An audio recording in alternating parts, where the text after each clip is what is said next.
Salam Bapak Ibu, selamat pagi. Selamat mengikuti ibadah daring Minggu 18 April 2021. Saudara-saudara, kebangkitan Kristus membawa pengharapan baru di tengah-tengah kegelapan dunia. Melalui kebangkitannya, kita dimampukan untuk bangkit dari kegelapan dan keterpurukan, dan akhirnya kita boleh menjadi saksi akan kebangkitan Kristus. Sekarang, mari kita mempersiapkan diri untuk beribadah dengan mengambil saat hening.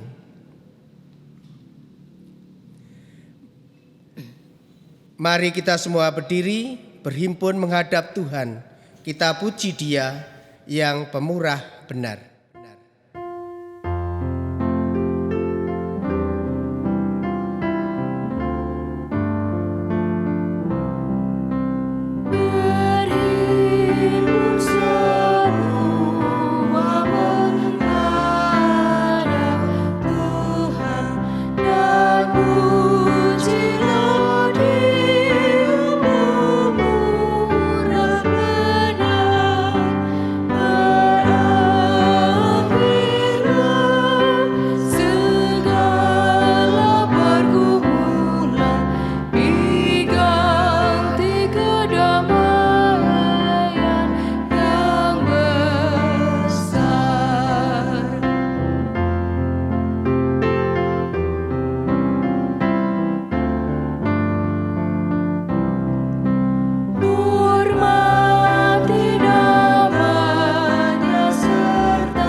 Ibadah Minggu Paskah 3 ini berlangsung dalam nama Tuhan, Pencipta langit dan bumi.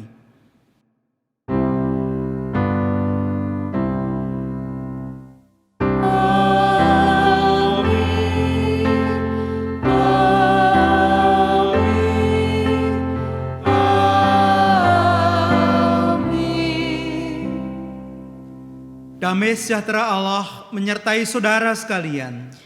Damai sejahtera Allah menyertai saudara juga. Disilakan duduk. Jemaat yang dikasihi Tuhan, kita adalah orang-orang yang hidup oleh kebangkitan Kristus. Melalui ibadah Minggu Paskah 3 ini kita diajak untuk memeriksa diri kita. Apakah kita sudah mengalami perjumpaan dengan Kristus yang bangkit? Dan kemudian berani bersaksi akan kebangkitan itu.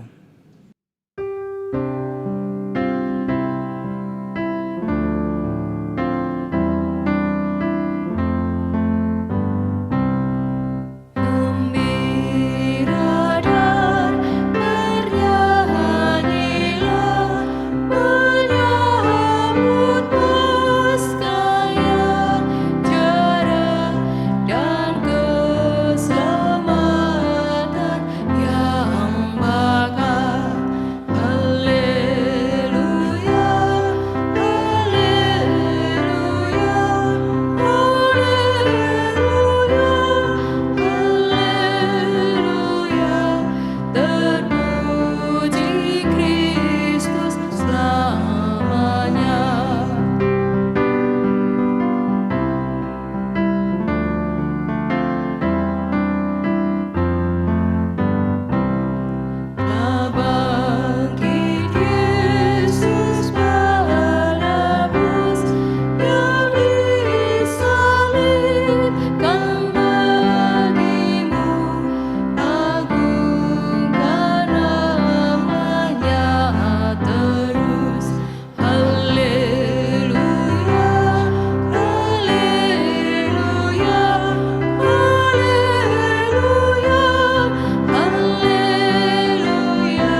Jemaat terkasih, melalui kematian dan kebangkitan Kristus, kita telah diampuni segala dosa dan pelanggaran kita.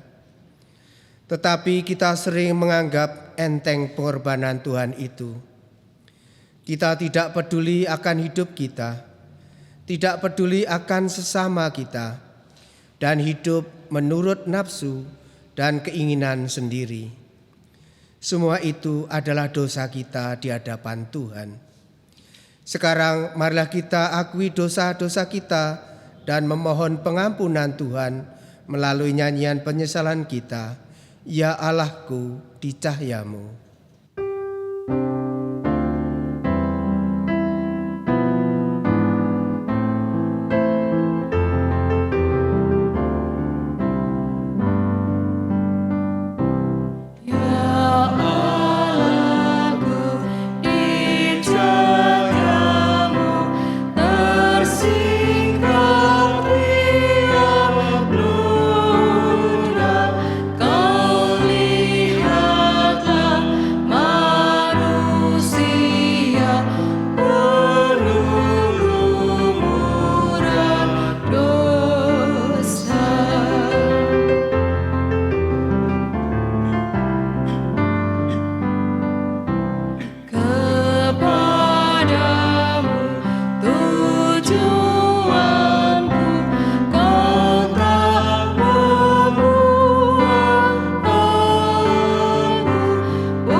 Saudara-saudara yang dikasihi Tuhan, Allah berkenan kepada setiap orang yang mau mengakui segala dosa dan kesalahannya, serta bersedia hidup dalam pertobatan. Seperti yang tertulis dalam Injil Lukas 24 ayat 47 dan 48 yang demikian. Dan lagi, dalam namanya berita tentang pertobatan dan pengampunan dosa harus disampaikan kepada segala bangsa. Mulai dari Yerusalem, kamu adalah saksi dari semuanya ini. Demikian anugerah Allah. Syukur pada Allah.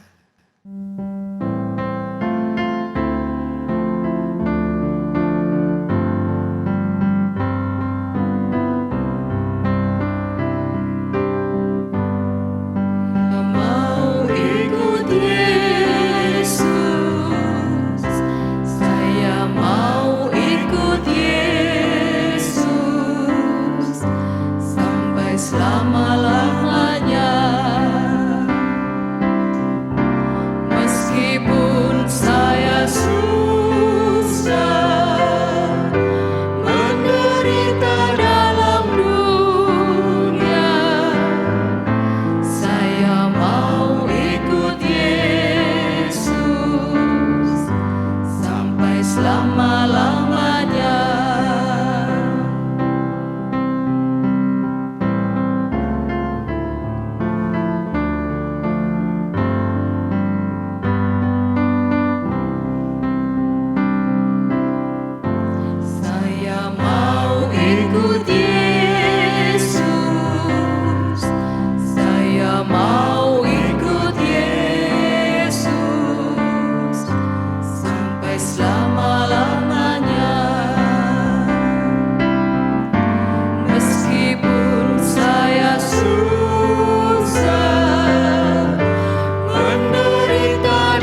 Jemaat disilakan duduk. Saudara-saudara kekasih Tuhan, mari sekarang kita mempersiapkan diri untuk menerima sabda Tuhan yang akan kita baca dari Injil Lukas 24 ayat 36 sampai dengan 48. Sebelum kita menerimanya, mari kita tunduk dalam doa. Kita berdoa. Ya Tuhan, Allah dan Bapa kami yang maha murah, kami bersyukur kami boleh berhimpun dalam ibadah Minggu Paskah 3. Dan kami telah menyiapkan hati serta pikiran kami untuk disapa oleh kebenaran firman-Mu. Maka bersabdalah ya Tuhan, supaya iman kami dibaharui, pengharapan kami semakin kuat, dan kami semakin layak di hadapan Tuhan. Demi nama Tuhan Yesus Kristus, kami berdoa. Amin. Ibu bapak dan saudara-saudara yang dikasihi Tuhan, mari kita buka kitab suci Injil Lukas pasal 24 ayat 36 sampai dengan 48. Demikian kesaksian akan sabda Tuhan. Dan sementara mereka bercakap-cakap tentang hal itu, Yesus tiba-tiba berdiri di tengah-tengah mereka dan berkata kepada mereka, "Damai sejahtera bagi kamu." Mereka terkejut dan takut dan menyangka bahwa mereka melihat hantu. Akan tetapi ia berkata kepada mereka, "Mengapa kamu terkejut dan apa sebabnya timbul keraguan-raguan di hati kamu? Lihatlah tanganku dan kakiku. Aku sendirilah ini. Rabalah aku dan lihatlah. Karena hantu tidak ada daging dan tulangnya seperti yang kamu lihat ada padaku." Sambil berkata demikian, ia memperlihatkan tangan dan kakinya kepada mereka. Dan ketika mereka belum percaya karena girangnya dan masih heran, berkatalah ia kepada mereka, "Adakah padamu makanan di sini?" Lalu mereka memberikan kepadanya sepotong ikan goreng. Ia mengambilnya dan memakannya di depan mata mereka. Ia berkata kepada mereka, "Inilah perkataanku yang telah kukatakan kepadamu ketika aku masih bersama-sama dengan kamu, yakni bahwa harus digenapi semua yang ada tertulis tentang aku dalam kitab Taurat Musa dan kitab Nabi-Nabi dan kitab Mazmur." Lalu ia membuka pikiran mereka sehingga mereka mengerti kitab suci. Katanya kepada mereka, "Ada tertulis demikian, Mesias harus menderita dan bangkit dari antara orang mati pada hari ketiga.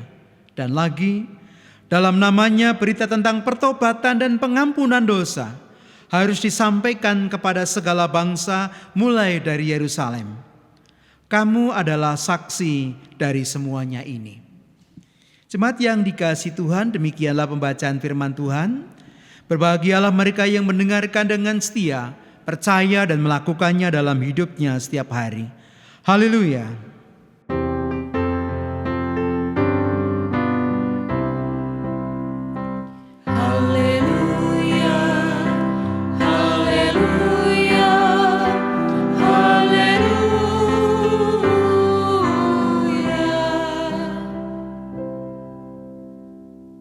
Ibu bapak dan jemaat yang dikasihi Tuhan, ada seorang rekan yang datang kepada saya dan berkata begini, "Pak Pendeta, hidup itu harus seimbang. Seimbang antara jasmani dan rohani, seimbang antara dunia dan surgawi, seimbang antara ibadah, kerja dan senang-senang. Kalau minggu orang harus menyempatkan diri mengkhususkan waktu untuk beribadah. Lalu Senin sampai Sabtu orang boleh bekerja, orang boleh senang-senang menikmati hidupnya." Ibu bapak dan saudara-saudara yang dikasihi Tuhan, apa yang dikatakan oleh rekan ini nampaknya saja benar, tetapi ada kekurangannya, ada tidak pasnya. Saya bertanya kepada teman saya itu, "Syukurlah kalau hari Minggu jenengan mengkhususkan waktu untuk beribadah, bisa bersekutu dengan Tuhan. Pertanyaan saya, kalau hari Minggu jenengan Kristen, tapi hari Senin sampai hari Sabtu ketika jenengan bekerja, ketika jenengan bersenang-senang, apakah jenengan juga tetap Kristen?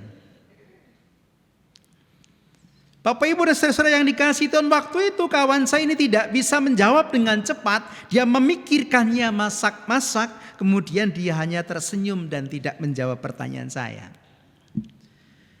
Ada begitu banyak orang dalam kehidupannya membuat dikotomi, membuat pemisahan antara yang rohani dengan yang material, antara yang duniawi dengan yang surgawi, antara yang gerejawi dan yang bukan gerejawi. Pertanyaannya, apakah memang kehidupan Kristen itu kehidupan yang terpisah seperti itu? Sehingga di hari Minggu orang bisa menjadi sangat saleh, sungguh-sungguh Kristen, tetapi di hari yang lain dia menanggalkan kekristenannya. Tentu saja tidak. Tidak ada pemilahan antara yang surgawi dengan duniawi. Kerja kita harus dihayati dalam etika Kristen, dalam kerangka keyakinan Kristen. Karena seluruh hidup kita ini kita persembahkan untuk kemuliaan Tuhan. Tubuh kita ini kita persembahkan untuk kemuliaan Tuhan. Pekerjaan kita ini kita jadikan sebagai ibadah.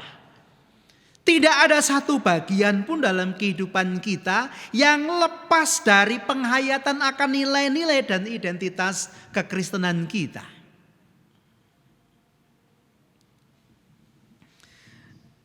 Ada kawan yang lain yang datang kepada saya mengatakan, Pak Pendeta, bos saya di pabrik itu hebat luar biasa.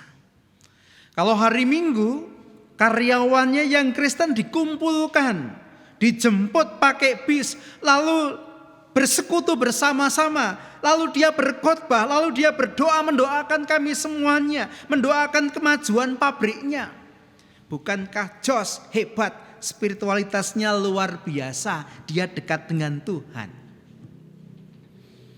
Bapak Ibu yang dikasihi Tuhan, saya angkat jempol saya dan saya katakan salut untuk bos jenengan yang spiritualnya tinggi. Tapi bolehkah saya mengajukan pertanyaan? Jawabnya boleh Pak, silahkan. Pertanyaan saya, jenengan upahnya di bawah UMR apa di atas UMR apa sama dengan UMR? Dia tersenyum dan dia mengatakan, wah kalau itu masih jauh dari UMR Pak. Ibu bapak dan saudara-saudara yang dikasihi Tuhan, bagaimana bisa orang yang menampilkan citra dirinya sebagai orang yang religius, orang yang rohani, orang yang dekat dengan Tuhan, orang yang membawa karyawan-karyawannya untuk bersekutu, orang yang mengkhotbahi karyawannya, tapi dalam praktek hidupnya tidak memberikan hak dasar karyawannya, upah yang semestinya. Seolah-olah ketika dia menjadi bos pabrik, ketika dia bekerja, ketika dia berbisnis, tidak ada panggilan Tuhan dalam hidupnya untuk berlaku adil pada karyawannya.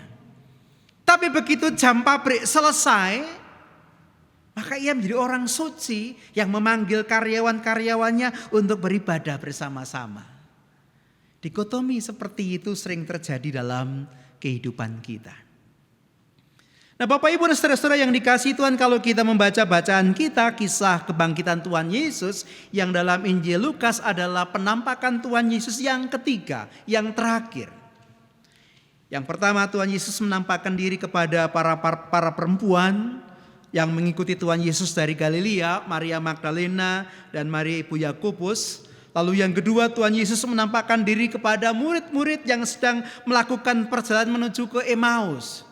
Sekarang ini Tuhan Yesus menampakkan diri kepada semua muridnya. Bukan hanya sebagian, bukan hanya kepada perempuan-perempuan, tapi kepada semua muridnya. Kenapa Tuhan Yesus harus menampakkan diri kepada semua muridnya? Karena Tuhan Yesus ingin memberikan pengalaman perjumpaan dengan Ia yang bangkit kepada seluruh muridnya. Sebab seluruh muridnya itu akan Ia utus untuk mewartakan kematian dan kebangkitannya. Mewartakan pertobatan dalam namanya. Menjadi saksi kebangkitannya. Dan Tuhan Yesus tidak mengendaki Sebagian muridnya menyatakan, aku sudah bertemu dengan Yesus yang bangkit. Lalu sebagian lagi, aku belum bertemu dengan Yesus yang bangkit, tapi kata teman-temanku, Yesus sungguh bangkit. Pengalaman perjumpaan dengan Yesus yang bangkit itu begitu penting. Itu menjadi dasar. Kenapa? Karena orang yang bersaksi itu harus sungguh-sungguh mengetahui apa yang jadi isi kesaksiannya. Kalau Bapak Ibu dipanggil untuk menjadi saksi atas sebuah peristiwa, misalnya kecelakaan lalu Bapak Ibu dipanggil ke kantor polisi. Namanya siapa? Ini alamatnya mana? Iya, jadi saksi bersedia. Lalu ditanya, ketika peristiwa kecelakaan di perempatan itu Anda sedang ada di mana? Lalu dia mengatakan, saya sedang di kantor saya. Loh, dari mana Anda tahu bahwa terjadi kecelakaan itu? Teman saya memberitahu saya bahwa ada kecelakaan itu sehingga saya tahu kecelakaan itu. Nah Bapak Ibu, kalau kesaksian kita seperti itu, kesaksian kita tidak akan punya arti. Kesaksian kita akan dipercaya kalau kita hadir di perempatan itu, melihat dengan langsung kecelakaan itu. Demikian juga kesaksian kita tentang Tuhan Yesus yang bangkit hanya akan punya makna, punya arti, punya kuasa kalau kita sendiri mengalami perjumpaan dengan Yesus yang bangkit itu. Itulah sebabnya kenapa Tuhan Yesus menampakkan diri kepada semua muridnya, bukan hanya kepada sebagian muridnya. Itu catatan yang pertama. Catatan yang kedua, Bapak Ibu dan Saudara yang dikasihi Tuhan, pada waktu itu Tuhan Yesus hadir di tengah-tengah muridnya, mengizinkan murid-muridnya untuk melihat bekas luka di tangannya, di kakinya, di perutnya. Mengizinkan mereka untuk menjamahnya meskipun tidak diberikan keterangan apakah mereka sungguh-sungguh menjamahnya. Pada waktu itu murid-muridnya takut karena mereka menyangka itu adalah hantu. Ibu, bapak dan saudara yang dikasihi Tuhan, para penafsir mengatakan sebenarnya ya bukan para murid yang takut. Tapi sebenarnya pada gereja perdana ada tuduhan bahwa Yesus yang bangkit itu sebenarnya hanyalah ilusi para murid. Jadi kalau mereka seolah-olah melihat Yesus, itu sebenarnya hanya ilusi mereka. Seperti orang melihat hantu. Ketok-ketokan. Nah sekarang Tuhan Yesus membuktikan bahwa yang bangkit itu adalah Yesus yang telah bersama-sama dengan mereka. Ada tubuhnya, ada darahnya. Bisa dijamah, tidak seperti hantu yang tidak bisa dipegang. Bukan hanya itu, kemudian Tuhan Yesus juga bertanya, apakah kalian punya makanan? Lalu diberikan makanan kepada Tuhan Yesus dan Tuhan Yesus memakannya. Hantu tidak bisa makan. Mau ditunjukkan bahwa Yesus yang bangkit itu sama dengan Yesus yang bersama-sama dengan mereka. Meskipun tubuh Yesus itu sekarang sudah dimuliakan. Bahwa kebangkitan Yesus itu hadir dalam realitas hidup mereka sehari-hari. Dalam kehidupan mereka yang konkret. Bukan di waktu tersendiri di mana tidak ada kesadaran. Bukan di tempat khusus di mana itu terpisah dari realitas kehidupan mereka sendiri-sendiri. Yesus itu hadir dalam realitas konkret hidup mereka, dalam keseharian mereka. Ia yang bangkit itu hadir di tempat itu. Apa maksudnya, Bapak Ibu yang dikasihi Tuhan? Maksudnya adalah kalau kemudian mereka mengalami Yesus yang bangkit itu, lalu mereka mewartakan kepada orang lain, maka pewartaan itu harus mengambil tempat, lokus, ya keseharian mereka. Realitas hidup mereka yang konkret.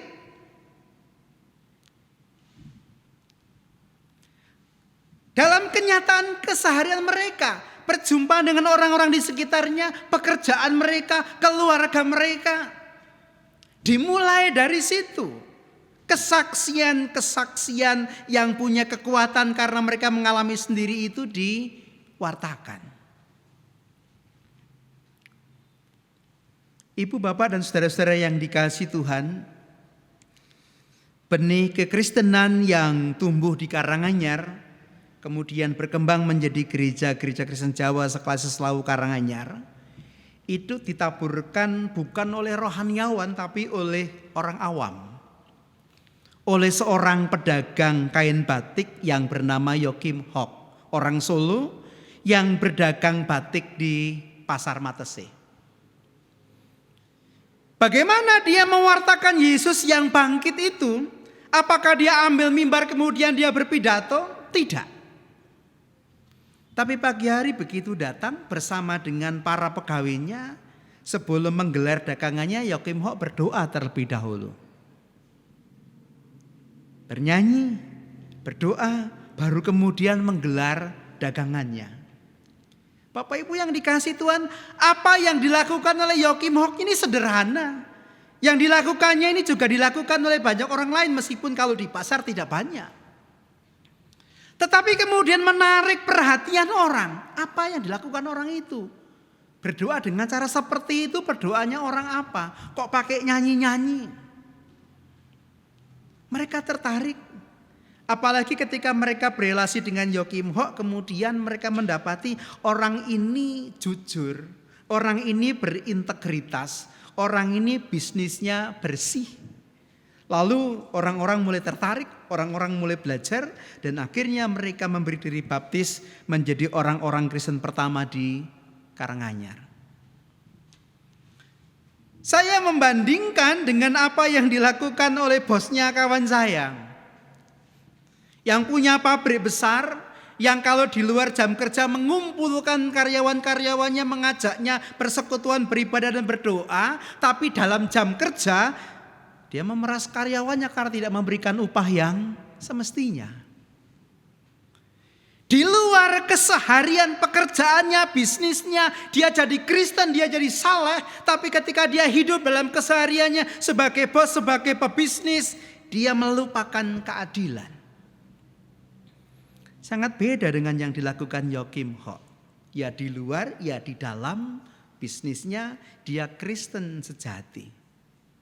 Dia mewartakan Kristus melalui ucapannya, dia mewartakan Kristus melalui tindakannya, dia mewartakan Kristus melalui perdagangannya, melalui seluruh hidupnya.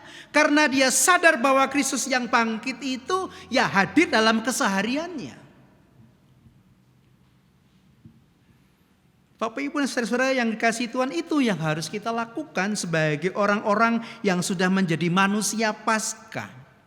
Yang bangkit dari keterpurukan kita, yang bertobat dari dosa-dosa kita, lalu kita mempercayakan hidup kepada Tuhan Yesus yang sudah menjumpai kita secara langsung dalam kehidupan iman kita.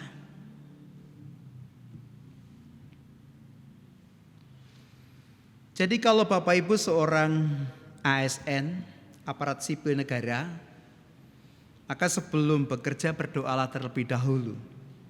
Bekerjalah dengan sungguh-sungguh, dengan tekun, dengan jujur, layanilah masyarakat dan jangan korupsi.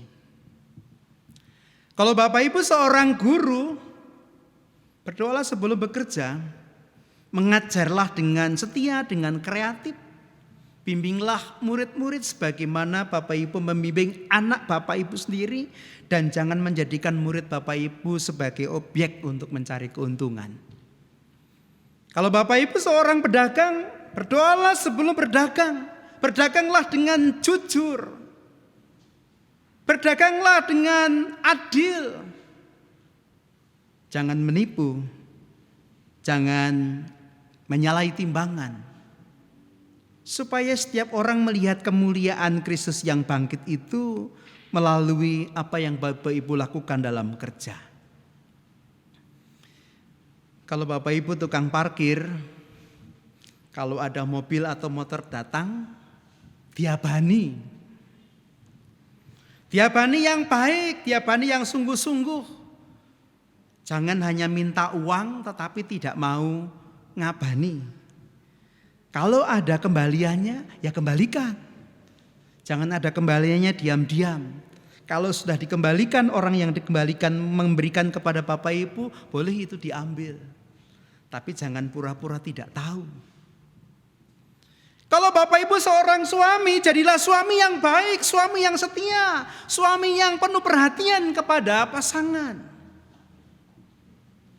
Jangan berpikir untuk poligami. Jangan berpikir dalam hati ada pasangan yang lain. Demikian juga kalau Bapak Ibu kalau ibu-ibu seorang istri. Kalau kalian anak-anak, jadilah anak-anak yang berbakti kepada orang tua. Yang mendengar apa yang dikatakan oleh orang tua. Belajar dengan sungguh-sungguh. Jangan cuma main game apalagi nonton drakor. Boleh nonton drakor, tapi jangan percakapan sehari-hari isinya cuma drakor saja. Mbok percakapan sekolahnya bagaimana, harapannya ndang mlebu begitu. Ini memang masa yang sulit untuk kita. Tapi kalau kita menjadi manusia Paskah, orang yang mengalami Yesus yang bangkit, menjumpai Yesus yang bangkit, maka kita akan menentukan yang terbaik dalam kehidupan kita, yang kita persembahkan untuk Tuhan sebagai kesaksian kita. Kesaksian yang konkret, yang nyata dalam kehidupan kita sehari-hari. Ketika kita tidak membedakan antara yang surgawi dengan yang duniawi, yang rohani dengan yang jasmani. Sebab kekristenan, sebab iman itu harus diwujud nyatakan dimanapun, kapanpun, dalam segala aspek. Dengan cara itulah kita bisa mewartakan pertobatan dan pengampunan di dalam Tuhan Yesus yang bangkit. Tuhan memberkati. Amin. Mari kita mengambil saat hening, kita merenungkan firman Tuhan ini.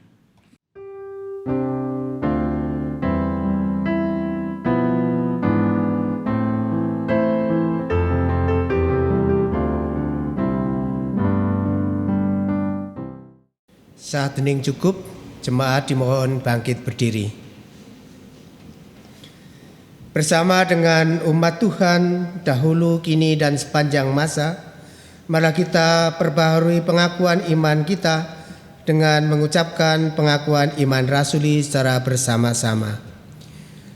Aku percaya kepada Allah Bapa yang Maha Kuasa, Khalik langit dan bumi, dan kepada Yesus Kristus, anaknya yang tunggal Tuhan kita, yang dikandung daripada Roh Kudus, lahir dari anak darah Maria, yang menderita di bawah pemerintahan Pontius Pilatus, disalibkan, mati dan dikuburkan, turun ke dalam kerajaan maut. Pada hari yang ketiga, bangkit pula dari antara orang mati, naik ke surga, duduk di sebelah kanan Allah Bapa yang Maha Kuasa, dan akan datang dari sana untuk menghakimi orang yang hidup dan yang mati.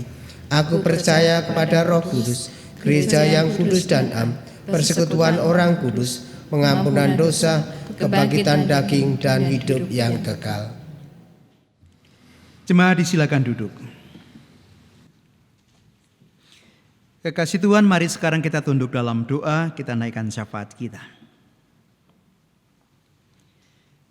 Terima kasih Bapa, Kau telah mengajar kami bahwa Tuhan Yesus yang bangkit itu menjumpai kami dalam keseharian kami, dalam realitas konkret hidup kami, dalam pekerjaan kami, dalam pergaulan kami, dimanapun kami berada.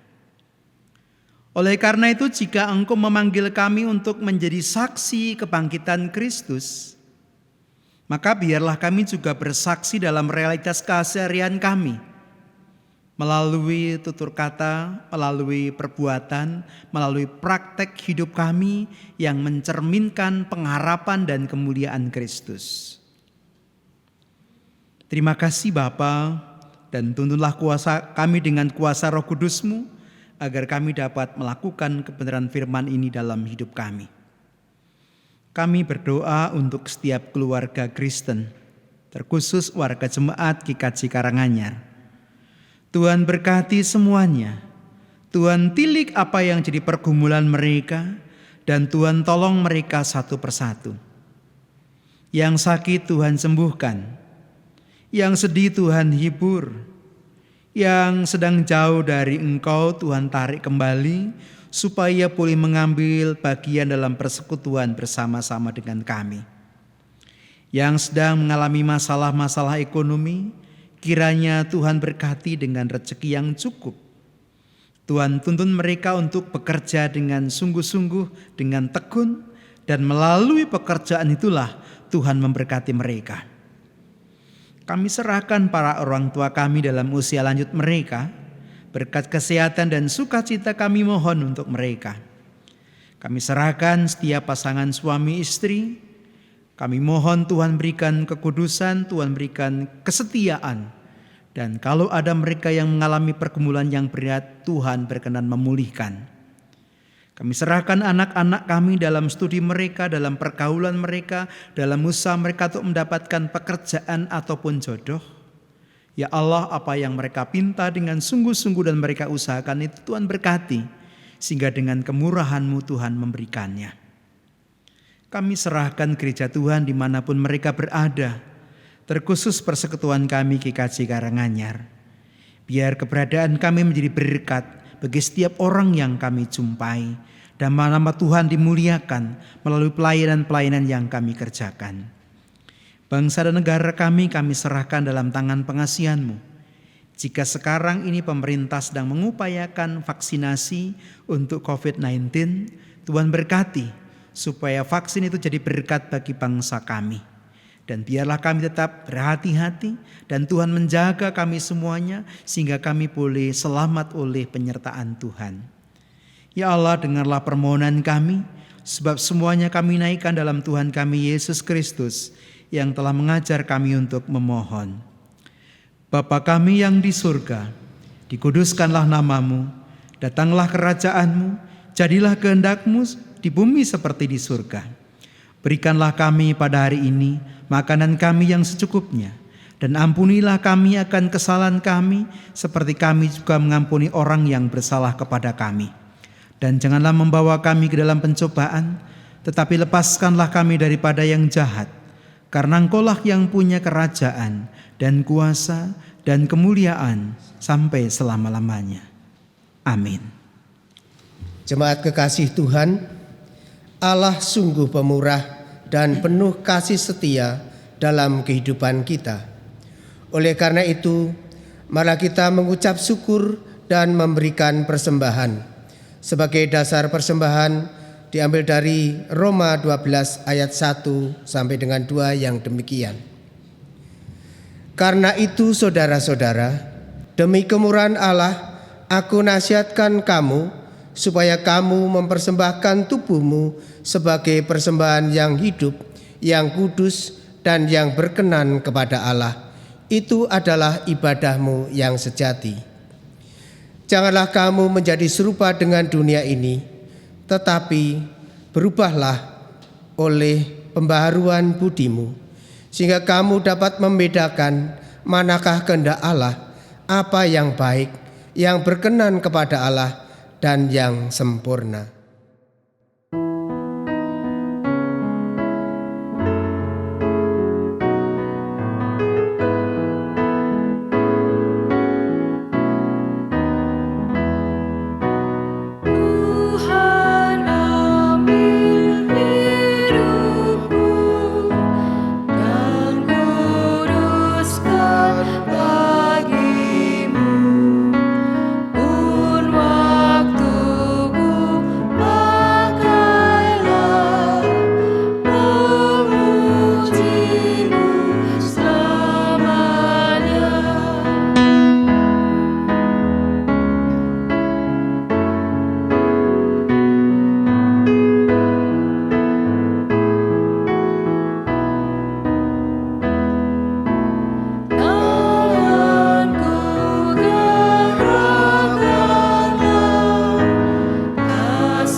kita haturkan persembahan ini di dalam doa kami hantarkan.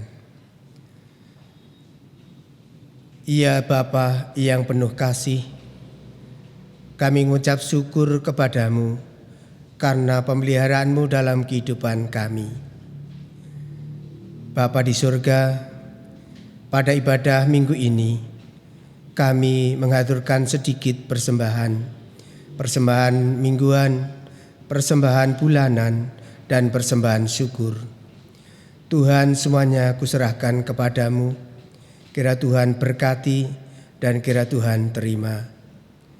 Bapa yang makasih, persembahan ini kami mohon ya Tuhan agar berguna untuk pelayananmu di GKJ Karanganyar, sehingga GKJ Karanganyar semakin berkembang dan semakin menjadi berkat dimanapun kami berada.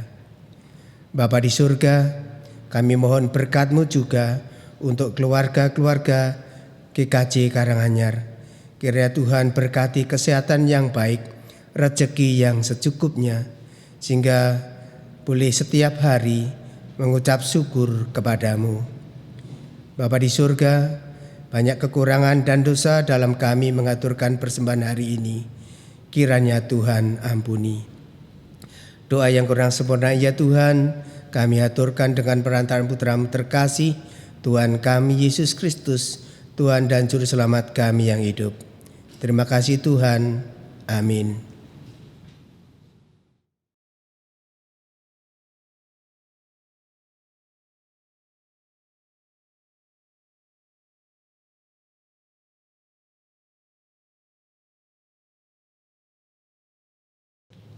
Jemaat dimohon bangkit berdiri.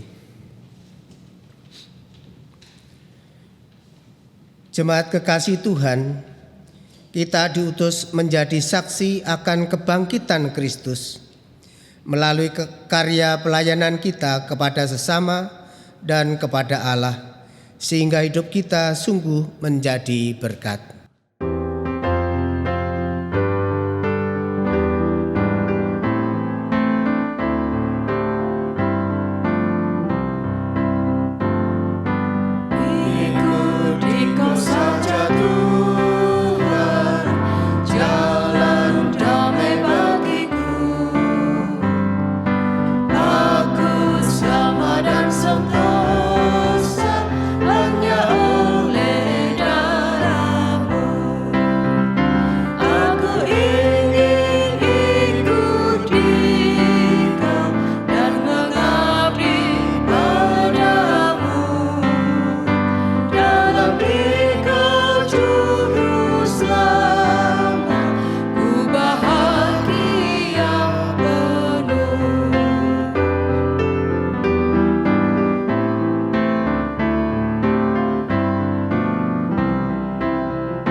Jemaat kekasih Tuhan, lanjutkanlah ibadahmu dalam ibadah kehidupan dan lakukanlah firman Tuhan yang telah engkau dengarkan.